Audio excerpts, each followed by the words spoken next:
Hello students, आप सभी का हमारे इस यूट्यूब चैनल में स्वागत है। स्टूडेंट्स, हम एब्स्ट्रैक्ट अलजेब्रा पेपर सॉल्व कर रहे थे और क्वेश्चन नंबर 6 पे हम पहुंच चुके हैं। ये determine all the ring homomorphism from Z N to itself. ठीक है स्टूडेंट्स, ये क्वेश्चन है जिसको हमें सॉल्व करना है। तो देखो, क्वेश्चन को सॉल्व करने से पहले बेसिक आइडिया, ठीक है, ring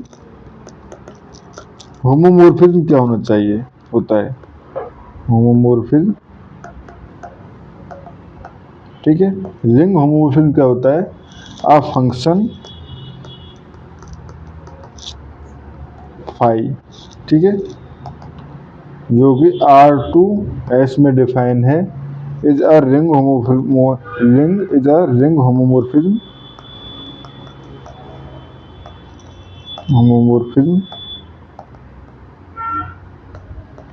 if for all AB belongs to R। ठीक है, first phi A plus B equal to phi A plus phi B, ठीक है, and second phi AB equal to phi A dot phi B, and third condition phi 1 equal to 1 हो।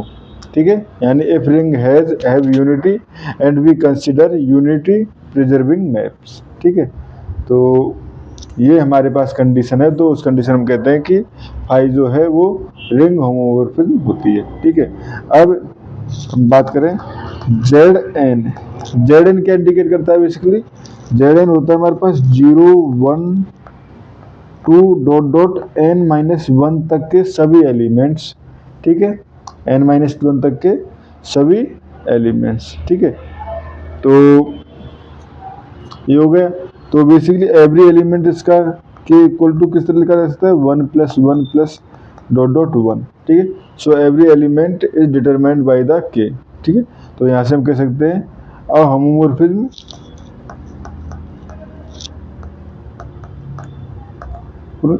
is completely determined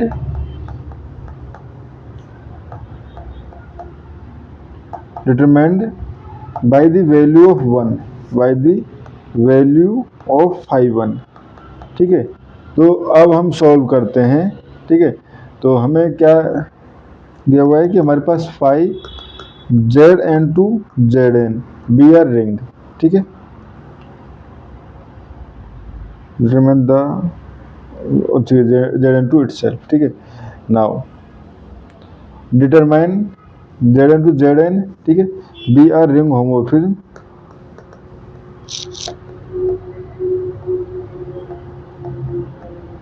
ठीक है, ठीक है students, ये हो गया। अब फाई के की अगर हम बात करें, ठीक है, तो फाई के दो सिंस के इक्वल टू क्या है? K equal to 1 plus 1 plus dot dot 1 K time.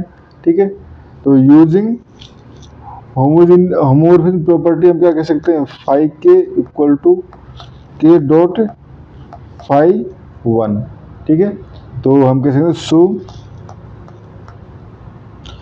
Everything depends on A equal to phi 1। ठीक है, बिलोंग्स टू जेड एन। ठीक है, यानी हर एलिमेंट जो है वो बिलोंग्स किससे कर रहा है? फाई 1 पे। ठीक है, एंड अगर हम मल्टीप्लिकेशन कंडीशन को यूज करें तो यूज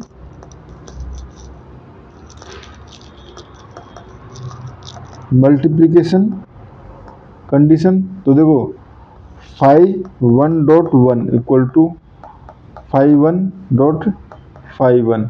ठीक है, बट देखो 1 डॉट 1 इक्वल टू 1 है, सो फाई 1 इक्वल टू यहाँ पे क्या हो जाएगा? फाई 1 का स्क्वायर। ठीक है, फाई 1 इक्वल टू, क्योंकि 1 डॉट 1 तो 1 हो जाएगा, तो phi 1 equal to phi 1 square. ठीक है, now let a equal to phi 1। ठीक है, then a square equal to a. ठीक है, then a square equal to ए।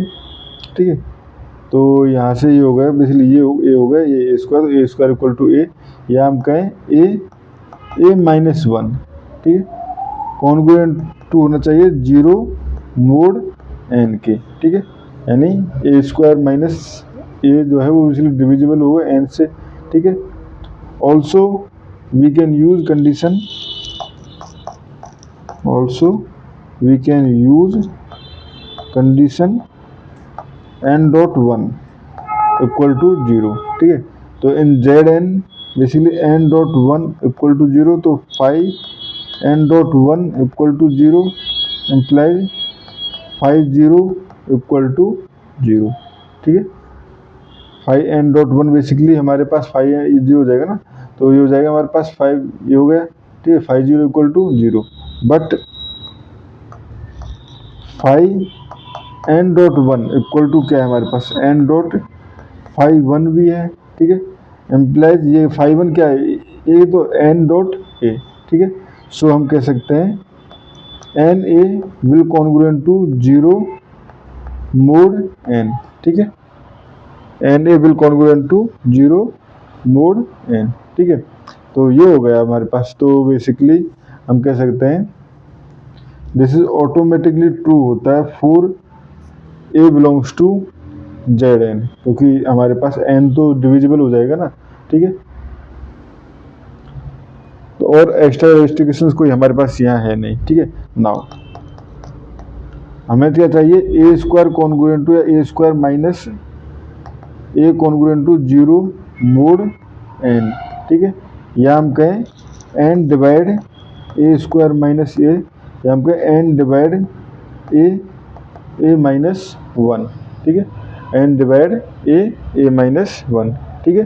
तो यहाँ से हम कह सकते हैं implies which implies each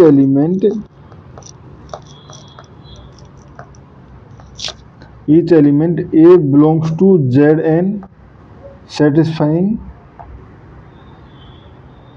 A square congruent to A mod n. अगर ऐसा हर एलिमेंट जो इस कंडीशन को सेटिस्फाई कर रहा होगा वो हमारे पास एक होमोमॉर्फिज्म देगा, गिव्स अ होमोमॉर्फिज्म फाइव ए के, इससे हमने डिफाइन कर दिया, इक्वल टू के ए मोड एन, ठीक है। ये हमारे पास एक होमोमॉर्फिज्म होगा, ठीक है। एंड अगर देखो हम साथ में ये भी कह सकते हैं कि अगर हमारे पास five one if homomorphism must reserve unity, ठीक है। तो if we require five one equal to one, ठीक है। तो this is possible only if a equal to one, यानी आइडेंटिटी मैप, ठीक है। सो ओनली क्योंकि होमोजीनियस है ना, तो यहाँ से सो ओनली होमोमॉर्फिज्म जो है वो है हमारे पास आइडेंटिटी मैप, ठीक है स्टूडेंट्स। तो हमारे पास यहाँ से हम कह सकते हैं इम्प्लाइज फाइव के ए के इक्वल टू के ए मोड एन जो है वो हमारे पास एक होमोमॉर्फिज्म होगी where A square congruent to A mod N, ठीक है, इस कंडीशन के साथ, ठीक है। तो स्टूडेंट्स इस क्वेश्चन में हमें इतना ही करना था। Thank you.